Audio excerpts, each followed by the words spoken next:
आज निसर्गरम्य वातावरणात पावसाच्या स्वागताने घरोघरी गौराईचे आगमन झाले. अतिशय उत्साही वातावरण यात निर्माण झाले असून गौराईला नेसवायची लगबग सुरू झालेली आहे. भाद्रपद महिन्यात गणपती बाप्पा यांचे आगमन पाठोपाठ चौथ्या दिवशी गौराई माहेरी आले आहे. ज्येष्ठ गौरी महालक्ष्मी यांच्या आगमनाने घरोघरी चैतन्य निर्माण झाले आहे. पाण्याची जागा अथवा मंदिर परिसरातून तेरडा आणि गौरीच्या मुख्यत्वाची पूजा करून आणली जाते.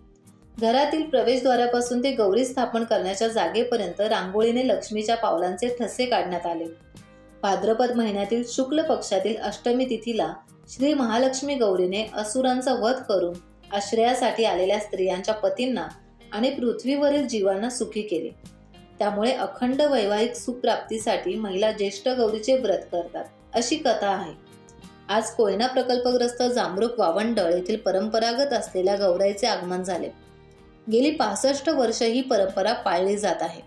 सातारा जिल्ह्यातील कोयना धरणामुळे विस्थापित झालेल्या प्रकल्पग्रस्त लोकांनी आपली परंपरा पाळली. उद्या गौरी पूजन देखील होईल. टाइम्स डिजिटलला लाईक करा, शेअर करा, सबस्क्राईब करा आणि बेल आयकॉन दाबायला विसरू नका. Times digital.